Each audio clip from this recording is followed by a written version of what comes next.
we're waiting, please let us know in the Q&A area where you're joining from so we can say hi. Myself, I'm in Hastings on the south coast and of the UK, and Lizzie is up in Leamington. I am. Yeah. So I can see, yeah, numbers jumping up. Oh, first one in the Q&A from Virginia in the US. Welcome. Wow. Early morning. Good morning to you. Hi, Tammy.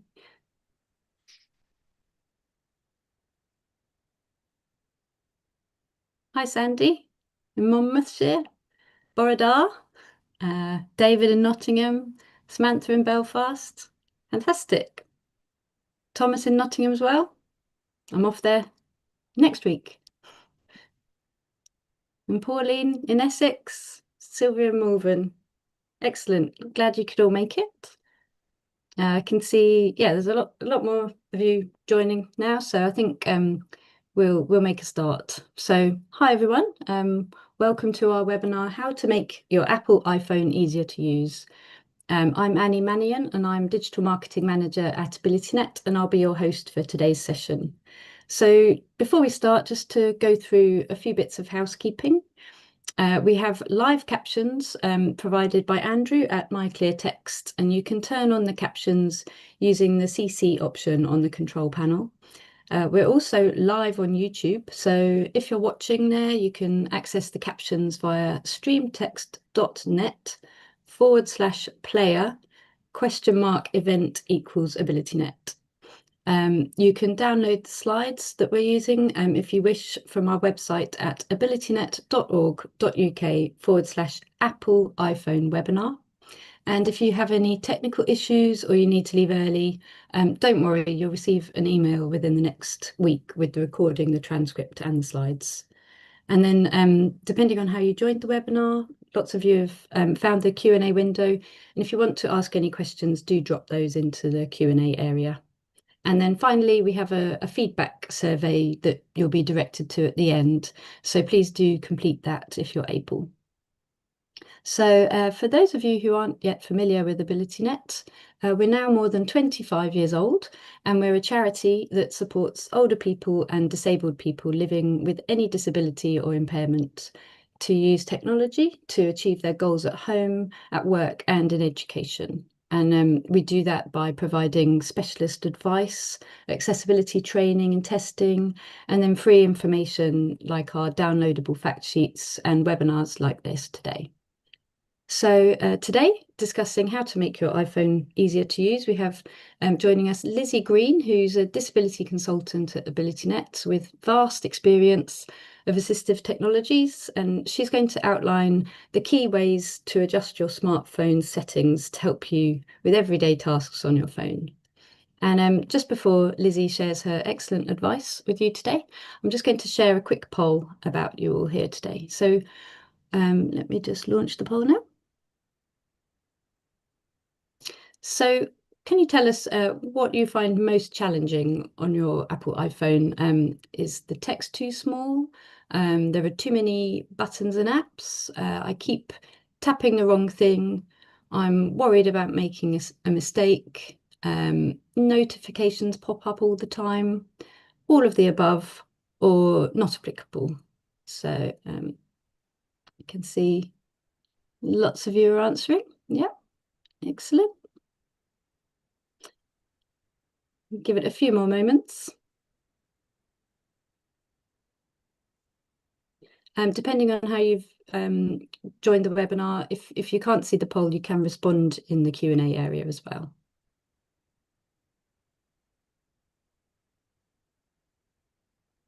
Okay, just a few more moments for everybody to insert their answer. And I'm going to end the poll now. And then sharing the results, you can see, so what do you find most challenging on your phone? 19% notifications pop up all the time. 14% the text is too small, 14% all of the above, 15% there are too many buttons and apps, I'm worried about making a mistake at 8%. 7% I keep tapping the wrong thing, and then 24% not applicable. So I'm going to stop sharing the results now. And thank you for all your responses. Whatever you responded with, we hope you'll be able to at least try one or two new things from the valuable advice that Lizzie has to share with you today. Um, just before Lizzie shares her information, if you're here and you don't have an Apple iPhone, or you know others who might be interested in learning about tips for using Android smartphones instead, please do sign up for a similar session to this one coming up on the 16th of April, and that's Smartphones Made Simple, Tips You Wish You'd Known Sooner. You can scan the QR code on screen by either aiming your camera at the code and clicking the link that appears, or if you have a QR code scanning app, you can scan with that. But if you're unsure how to use QR codes, you can visit the link abilitynet.org.uk/Android webinar to register for free. And then stay tuned for later information about how we can help further with QR codes. And then you'll also, just to reassure you, you'll receive an email linking to today's slides so you can access all the links within it after the webinar. So next up, over to you, Lizzie. Thank you, Annie. Hi, everybody. Thanks for joining us today. So yeah, I'm going to take you through a bit of information about the iPhone in general, and then some tips and useful things to hopefully start to make things a little bit easier for you to manage and personalize your own device. So next slide, please. So before we dive into having a look at making your iPhone easier to use, I wanted to just take a moment to explain something helpful potentially for you, and that is what makes Apple different from Android, as I think having a little bit of an understanding of this can make things make a bit more sense to people. So um, we think of Apple and Android as being two kind of big families of smartphones. So Apple only make one type of phone, and that's the iPhone. And all iPhones use the same operating system, and that is called iOS. So that means that iPhones look and work in very similar ways, which really can help us to keep things simple and consistent across our iPhone devices. Android phones, on the other hand, are made by lots of different companies. So companies like Samsung and Google, they all make different kinds of phones that work on a system called Android. And this means that Android can look a little bit different depending on which brand of phone you have, whether you have a Samsung phone or a Google phone or one made by somebody else. And it can sometimes make things feel a little bit confusing. There's not quite the same consistency there that there is with the iPhone. So if you do have an iPhone, then you are firmly rooted in that Apple family. So it's the one brand, one system. It has regular updates, and hopefully people sometimes find a bit more of a consistent experience. As Annie said, there is a session coming up on smartphones, which will dive a lot more into Android and the workings of those. So if you are interested in that, then please do sign up. So just to give you a little bit of a history of Apple devices as well. So Apple launched its very first iPhone back in 2007, and it completely changed the way in which we use phones. So it introduced touch screens, the idea of apps, and those simple kind of tap and swipe way of doing things that we're quite familiar with now using these touchscreen devices. A few years later, the iPad arrived in 2010. Since then, as well, Apple integrated features like Siri for the voice controls. Things like Face ID came in for unlocking our devices, and Apple Pay for helping us do tap to pay shopping from our phones. Today, the iPhone is known for being simple, secure, and reliable. And that's exactly what we're going to build on in the session today, trying to help make your device feel a bit easier for you to use. Um, and then just a note to say that even though Apple really tries to make the technology simple, the truth is that many people do still face some barriers or struggle with particular things on their smartphones. This is really common, especially in groups of seniors. I work quite often when I'm doing volunteering or training work with groups of seniors, and I see it very often that there are still things that people do struggle with the phones. So if you ever do feel confused or maybe anxious about using your phone, I just want you to know that you're absolutely not alone. Hopefully, some of the tips that I can give you today will start giving you some things to look at. But you are not alone, and there are people there to support and help, like we are trying to do today. Next slide, please. Okay, so there's lots of reasons why smartphones might feel a little bit difficult. So we asked you about some of the things that you find tricky in the poll. So things like small icons on screen, the text is too small, there's too many buttons, there's lots of new features. It's um, updating all the time and changing a little bit. So, in this next section, we're going to break everything down step by step, and see how we can make things feel a bit more manageable for you. So, you're not alone, as I said, if your iPhone can feel a little bit overwhelming at times. And many people have told me things like, the text is too small on screen, so it's really hard to read the messages or menus. Everything looks really tiny, and I struggle to see what everything is. Or there are too many buttons and apps, so this can sometimes feel a little bit cluttered on your screen. It's not very easy to find what you're looking for, and it can sometimes take longer than it maybe should for you to find the specific thing that you want to be able to do on your phone. Um, People have said, oh, I keep tapping the wrong thing. So, the touch screens can be quite sensitive, and those icons on the screen can be a little bit small. So it can make it quite easy for you to mistap the wrong item. They've said that they're worried about making a mistake. So sometimes people have a real fear of deleting something important or changing a setting by accident. This is really common that we come across with. And I usually tell people most of the time there's nothing that we can't get back. We can't, if you accidentally delete something, we can usually reverse that and get it back for you. It's just a matter of finding out where it's gone or where we've put it.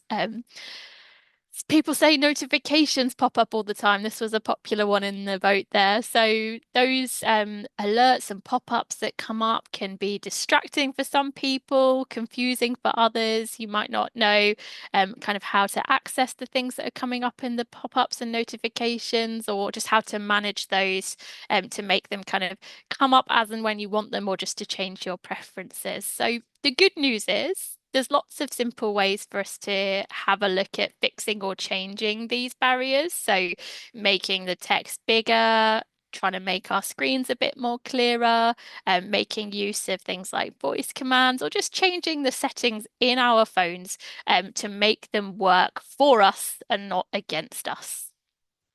Next slide, please. Okay, so we're going to start from the beginning. So we're going to start by looking at the home screen. So, like many of the kind of computer and technology companies, Apple do seem to love nothing more than bringing out new versions of their iPhone. So, since that original iPhone, a newer version has been released almost every year. Now, they do mostly work in a pretty similar way. And if you've used one iPhone, you can use them all kind of more or less. There are very small differences, but generally speaking, the interface looks very similar. Um, One of the big differences that came in is whether your iPhone has a home button or not on the front, as the newer iterations of the iPhone have done away with that button. So um, Apple initially launched those physical buttons and they called that the home button. So that was the button that got us back to our home screen. And also in later iterations, it did become the fingerprint reader as well to let us into our phones with a fingerprint.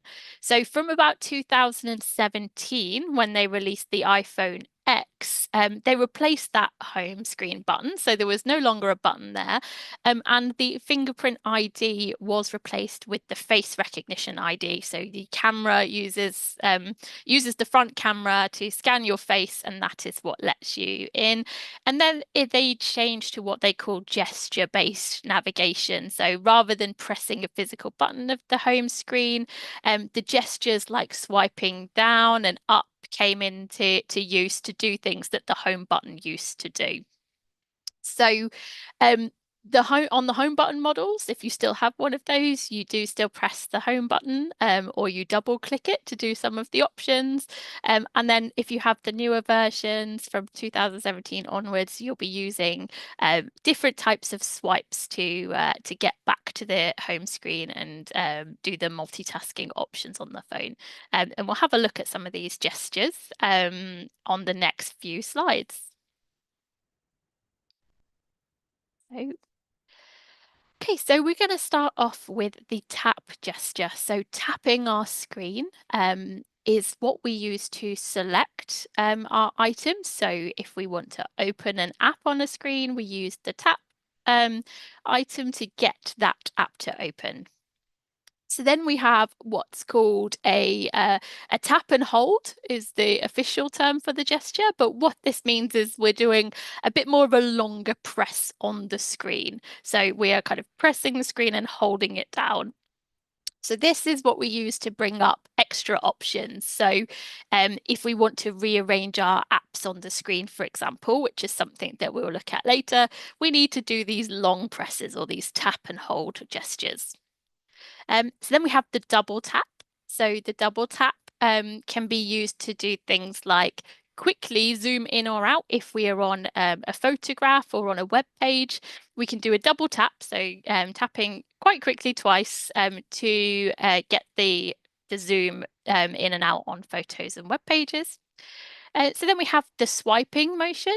So these can be left to right across the screen, or it can be up and down swiping movements as well. So swiping left or swiping right will move between our screens, and up and down will be our scrolling.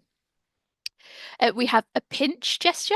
So this can zoom in and out on photos, maps, or web pages, and gives us a little bit more control than that quick zoom on the double tap. So by pinching our fingers and sliding them in and out from each other, we can do zoom on things like photos, maps, and web pages.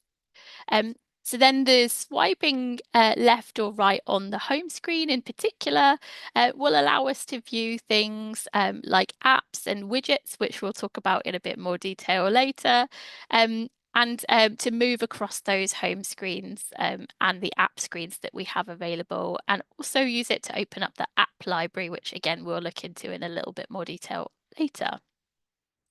So then we have swiping from the bottom up your screen. So as I mentioned, those newer iPhones that don't have that home button, we can use the swiping up motion to take us back to that home screen. So what traditionally we would have done by pressing that button to get us back to the home screen is now a swiping movement from the bottom of our screen up to the top.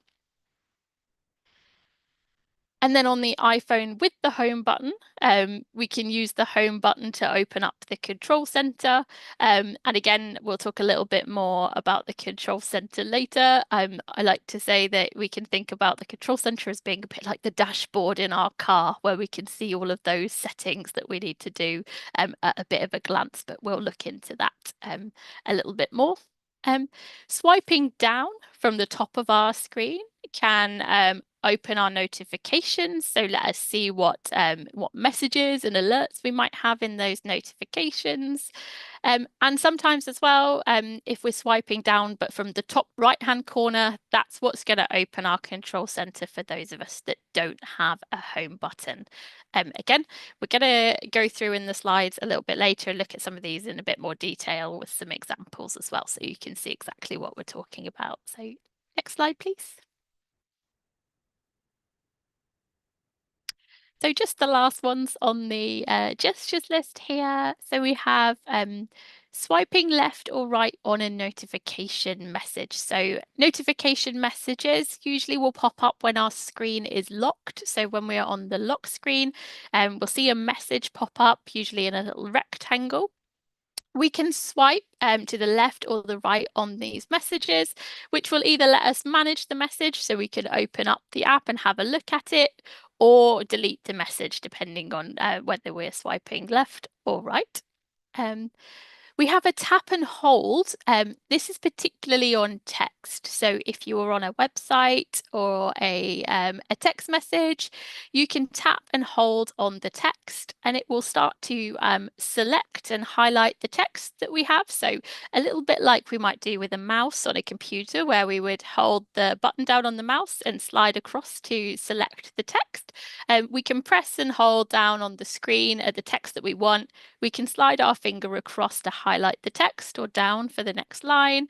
And then we'll get the options for copying or editing that text. And then we also have a gesture that they call drag, and this allows us to move items around. So something like an app, the drag movement would allow us to pick up the app and move it to a new spot on the screen. Next slide, please. Okay, so now that we've had a talk about some of the navigating gestures, let's take a step back and we'll look where everything lives on your iPhone. So these are the home screens and the app screen. So the home screen is the starting point for almost everything that you do on your phone. So when you turn on your iPhone first, the first screen that you will see is called the home screen. So it usually shows your favorite apps. Sometimes it might have some widgets like a clock or the weather. I like to think of this as being kind of like your phone's front door. And then what we have on the screen, a couple of useful things to be looking for. If you give the next click, please, Kelly. Thank you. Are some of those useful apps that we have are at the bottom of our home screen in what's called the dock. So the dock is that it's the grey box at the bottom of our screen, and this is where we would save our most used apps. So if you want your phone call button on there, the internet web browser is on there in this example, our messages and also music is on there, are as being the kind of common ones that we use, but you can change those to put in the four most used apps, and they are going to stay on the screen whether you're on the home screen or whether you're on the other app screen. So the ones that you want the quickest access to. Next slide, please. Thank you. So then we have the bottom of the screen. On the newer iPhones, you might notice that it says search in a little box there, or you might just see the little the dots. So there's four dots that we have on the first screenshot there. So the four dots are a bit like a map, and they tell you what screen you are on and also how many more screens you have to swipe across to. So there's four dots on the one that we have in our screenshot example. So that means we have four different pages that we can swipe across to. And it's not very easy to see on the image, but they do highlight in a slightly brighter white color. They don't come particularly well across on these screenshots, but they're kind of gray if you're not on that page, and they do change to a different color. So you do know by looking at that at the bottom which one you are on. Now, on the newer models of the iPhone, you might see that search item, the search bar on your home screen. So don't worry, the dots are still there, but you won't get to them until you scroll on to the next page. So the search option just comes up on the home page. And then as soon as you start swiping, you will see the dots. And if you prefer not to have that search bar available, you can turn that off in your settings. So if you go into your settings, there's an option called home screen, and that would allow you, there'd be a place in there where you can turn off that search bar if you didn't want them. Next picture, please, Kelly. Thank you. Okay, and the next one.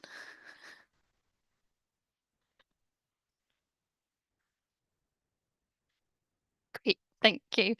Um, So then what we have when we scroll all the way to the left after all of our app pages is what's called the app library.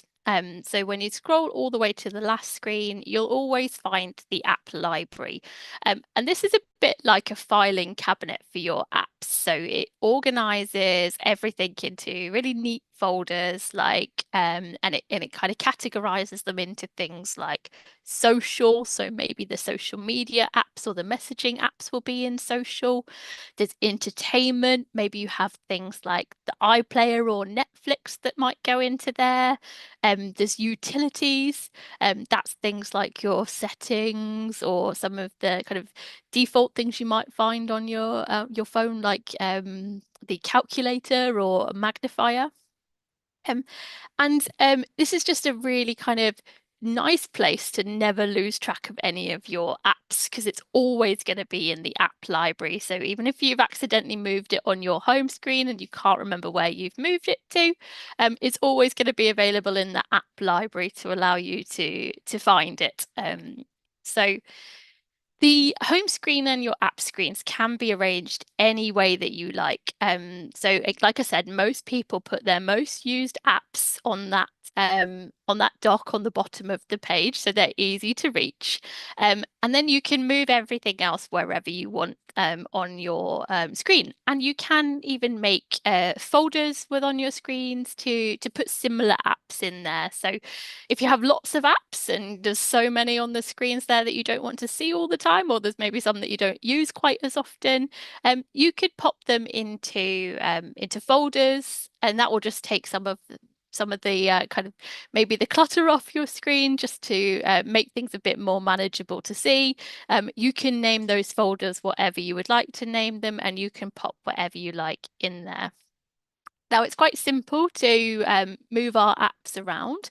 What we have to do is we start with one of those long press and hold, those press and hold. So the tap and hold. So if you tap and hold on your app, either depending on how old your iPhone is, either the apps will immediately start shaking on the screen, and once they are shaking, that means that you are in the editing mode, and then you can do the tap and drag to move them where you need to move them. If you're on a newer version of the iPhone, you have to do the press and hold, and then a little pop-up will come up that will say edit the home screen, and you have to press that. And once you press that, you'll get the shaking apps, and you'll be able to move them around. So the key thing to be looking for is to get your apps doing that little shake, and then you can move them wherever you need to move them. To stop them shaking, if you just tap somewhere on your screen that's not on one of the apps, that will stop them shaking, and they'll be set into their new place. Next slide, please. Okay. So next we're going to talk a little bit about widgets. So I gave you a little example earlier of what widgets could be. So they're tools on our phones that are designed to make things a little bit easier because they show us really useful information right on our home screen or our app screens without us having to open up the app yourself. So some examples that we have on screen here are things like a clock. So we can have the clock up. And within the widget, we see the clock face. So we can always just tell what the time is very quickly without having to open up the full app. We have the weather. So the weather is set up just to give us a quick glance, and you can set where you are on the weather, or you can set it to a particular place. So from this widget, we can have a quick glance and we can see what the weather is looking like for the next few hours in Birmingham, where it's set up to on the app here. You can see things like your calendar, so it will give you a little quick view of any appointments that you might have today, and things like your battery level as well. So just really useful little things that we can see on the screen without having to open up the full app itself. So if you give me the next image, please, Kelly. Thank you. So to set up widgets and to add one in, what we need to do is a bit like we just said with the apps. You want to touch and hold down any of the empty space on your home screen. And then what you will see is, again, the apps will start shaking like they do with the moving around. But at the top of your screen, on the left, in the left-hand top corner, you will either have a plus sign or the word edit, depending on how old your iPhone is. And we want to select that. And then we should get an option in there that says add widget. So if we open up the add widget, we'll get lots of different options of apps and things that we can change into with widgets. So we will see things like the clocks, the weather, I think YouTube, some of the apps that you're using might have a widget version that you can put on. And you just select the one that you want from there, and then it would appear on your widget screen here. Again, while they are all shaking, you can click and drag and move these around to wherever you want them on the screen. And then when you're done, you can just tap done on the top right-hand corner and they will set in place where they are. So the next screen, thank you. You can pop both of them up. So you can pop these widgets wherever you like on your home page or on your app screen, so they can sit in between your apps. But you also have something that's called the widget screen. Sometimes people call it today's view. And this is another place where you can see widgets or you can set them up so they're specifically all come in one place. And this is in a default place. So if you swipe right from your main home screen or your lock screen, you will get to your widget screen. And this is just a place where you could set up all of the widgets that you wanted to have them all in one place. You can move them around, you can resize them so you can make them bigger or smaller. So on the examples I've got on the right here, I've got our weather. Sorry, not the weather. I've got the battery is a kind of a smaller square alongside the clock. And this clock on this widget, we've actually got 4 different time zones up in one.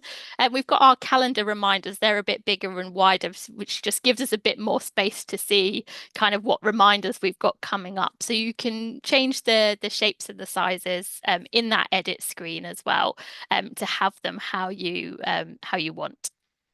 So just another thing to say is, again, don't worry. You can't break anything by adding widgets. So I would say try adding 1 or 2 that you think you might use every day, like the weather or your calendar or a clock.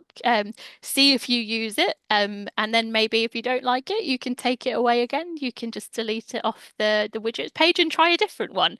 So, maybe just try a few at a time, get them up and running, put them in a place that you like, and see how you get on. And if you don't like them, just take them off again and just have a little look around and see what makes it easier for you. Next slide, please. Okay, and you can just pop up all the images for me on here. Thank you. So the next thing that we're going to look at in terms of our navigation is closing down or switching between apps. So I'll start with why we might want to close down apps. So most of the time, we don't actually need to turn off the apps or close them down officially because our iPhones are smart enough to be able to manage the apps in the background. But if an app freezes when we're on it, or if you notice that maybe your battery isn't lasting quite as long as you might expect it to, that's when closing down the apps can be really helpful. So how we do this, how we do a close down on our app is you have to open up what they call the app switcher. So that's a screen that shows you all of the apps that you have open. It's the screenshot on the left hand. Well, actually, both of them are screenshots of the app switcher. So if you have an iPhone without a button, you need to swipe up from the bottom of your screen and just pause in the middle when you get to the middle. So don't swipe all the way up your screen, just swipe halfway up and pause in the middle. And that should bring up the app switcher. And you should see all of these apps they look a bit like they're stacked one on top of the other as they go through. If you have an iPhone with a home button, then you need to press that button twice quite quickly. So a double press on that button will open up the app switcher. So now you'll see all the apps like these cards stacked up on each other. And the way that we close them down is to swipe up on that app. So we tap on that app and swipe it up to the top, and it should disappear out of that stack. So we have the calculator app on the screenshot on the right hand side, and that's kind of halfway up. And if we keep swiping all the way up, then that will do a close on the app. So again, like I say, it's a really important thing to know if your app is frozen and you can't touch anything on the screen anymore. If you open up the app switcher and close it, then when you go back to open the app, it will open it kind of like fresh again. It's like a restart on the app, and hopefully you should be able to interact with it again. Um, and if you, like I say, if you are finding that your phone battery isn't lasting so long, then closing down some of these apps, if you have lots of them open, they can be using a little bit too much battery in the background. So closing them down could help with saving a bit of battery space for you. Um, Now, the app switcher isn't just for closing down the apps. It's great for multitasking too, because you can open up that app switcher and use it as a way to navigate to the different apps that you might be wanting to use. So you can scroll through all the ones in the app switcher, and if you just tap on one of the apps, then it will open up and it will take you right to where you left that app before. So that's a really handy extra tool just to be able to find quickly the apps that you have been using. Okay, next slide, please. Okay, so just a little bit more about apps. So apps are what make your phone fun and useful. So without them, we just have a regular phone that was for making phone calls and texts. So I like to see our apps as little tools that help us do different things. So whether that be checking the weather, sending messages, taking photos, or even playing games. So your iPhone will already come with lots of handy apps installed on it when you get it. You might not have every single one that I'm going to show you today, and that's okay, or you might have a few extra.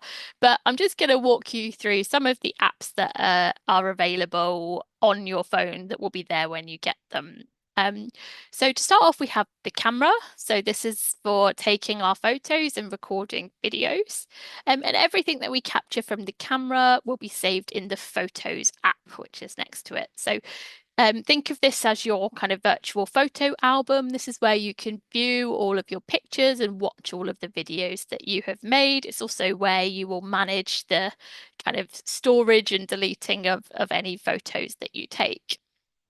Next, we have the calendar. So just like a paper calendar, but a bit smarter. So we can add our appointments, we can set reminders to make sure that we're not missing anything by popping them in our calendar. Um, so next we have the video calling button. So on Apple on the iPhones, this is called FaceTime. So this lets you make and receive video calls with friends or family who have Apple devices. So FaceTime is only available for Apple to Apple. If you wanted to do a video call with someone who was on an Android phone, you would have to use a different platform. And there is lots of those available, but FaceTime is specifically for Apple to Apple and will be on your iPhone when you get it.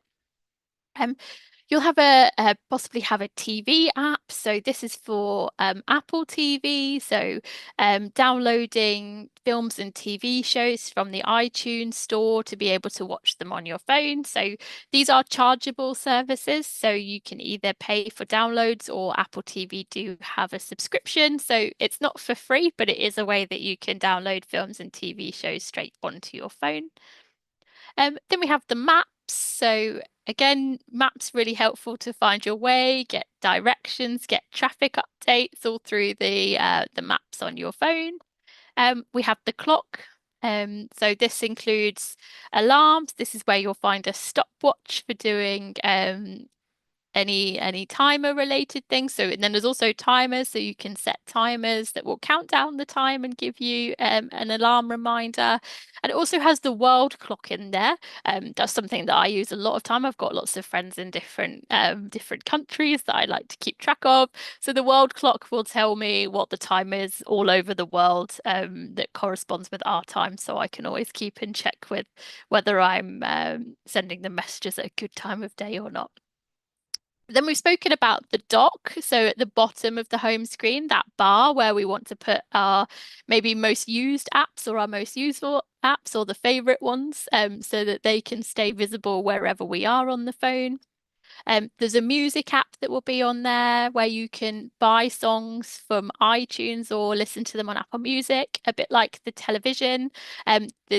There will be a charge to download songs into iTunes or Apple Music as a subscription to listen to unlimited music. So there is a charge for those, but it is there. We have the messages. So this is where we can send text messages, or we can send free web-based instant messages. If we are again messaging anybody with an iPhone or an iPad, they will go for free using the internet rather than using the more standard text messages. We have Safari. So this is the web browser on the Apple. So anything with Apple, the web browser is called Safari. So this is just what we open up for our surfing the internet and looking at web pages. And then there's the phone icon on here as well, the app that we go into to make our traditional phone calls. So again, like I say, you might have more on there than there is on this screen. You might have different ones depending on how you've set up, but those apps are normally the ones that are always standard on there. So you should definitely have them on your phone. If there is something on there that you don't use particularly often, what as I've said previously, you might want to look at putting them in a folder together. I actually have a folder on my iPhone that I've labeled stuff that I don't use, and it's the just the ones that come as standard that I haven't got rid of, and I've just popped them in a folder so they're out of the way because I might need to use them once or twice, but generally it's stuff that I don't need to use, so I just put them out of the way. Okay, so next slide, please. Um, okay, so on your phone home screen, there's only a certain amount of space for a certain number of apps. So as I've mentioned, we can start to look to put them in these folders. So just to show you what a folder looks like. So it's going to sit on your home screen and be the same size as all of your other apps. But if you click on that, it's going to open up into the extras, and it's going to show them a lot bigger for you in there. And Annie is going to come on and tell me that I'm rapidly running out of time because there's so much to talk to you about. Um, can I skip to the accessibility settings, Annie? Is that all right? Have I got a couple of minutes to Yeah, of talk course. through Yeah, that yeah, one? yeah. So yeah, Kelly, can we skip to slide 22, please? You'll get the slides, everybody, to take you through everything else. It's just talking about the things that we've already kind of spoken about in a little bit more detail, and it has some guides to take you through. But I did just want to talk you through the accessibility settings. So um, in the settings of the phone, so on settings is a little cog icon that you should have somewhere on your home screen. In the settings, you'll find the accessibility features. So these are special tools that are built into your iPhone to make it easier to use. So these are set out in to quite useful categories. They start with this vision support. So this is where we can find things like making the text bigger on our screen, increasing the contrast or changing the colors of the screen. We've got things like voiceover, which is something that reads out everything on the screen. And there's also a magnifier on there that turns your phone into like a digital magnifying glass. The next one is hearing. So in here we can do things like adjusting the sounds and vibrations. We can get different kinds of alerts on our phone. We can turn on subtitles for videos and connect it to hearing aids for people that do have Bluetooth hearing aids. There's a physical and touch section of the guide. So this is for things like if you find tapping tricky, there's something called assistive touch that can add different buttons or different ways of navigating the app. You've also got voice control in here. So this lets you use your voice to control your phone instead of using your hands and tapping and swiping motions. There's some general ease of use settings like making your text bold or reducing the motion, making the screen look a bit simpler. Um, so the great news is that all of these things are built into your phone. They're not going to cost you any extra. So they're a really great tool to just go and have a go with and see if they work for you. I always say to everyone, not every accessibility tool is going to work for every person, but the great news is now is they're all there and you can turn them on, try them out. If you don't like it, you can turn them off again, all within these settings. So I would definitely encourage you to go away and have a look at those and see what you can find. Try them on. Most of them have user guides that come up in the device that tell you how to use it and kind of give you starter tips with getting started with those different settings on your phone. But they are all there and free to use, so I do encourage you to have a go at them. So we have rapidly run out of time, everybody. There's so much to take you through, but hopefully something that you found useful as a takeaway.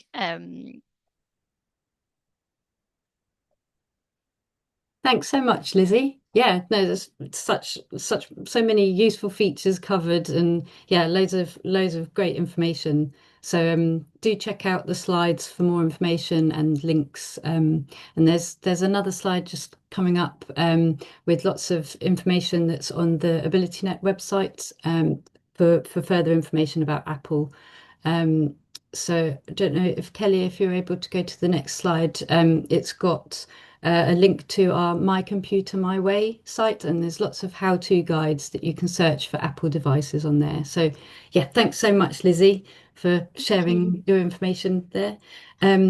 So we have a Q&A section coming up, so we'll try to cover any of the questions that have come through into the Q&A panel during Lizzie's session.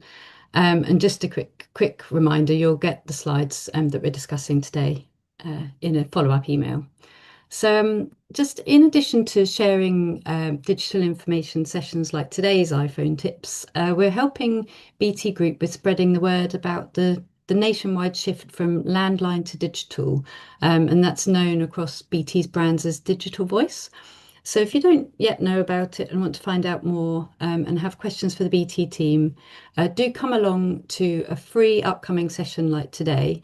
And it's called All You Need to Know About the UK Landline Switchover. And that's on the 31st of March. So please do encourage people you know to attend too. You can scan the code on screen in the same way as I described before, or visit abilitynet.org.uk BT Digital Voice webinar, and you can register for free. And also, as part of AbilityNet's partnership with BT Group to help older people and disabled adults master the digital world, we offer free in-person digital skills.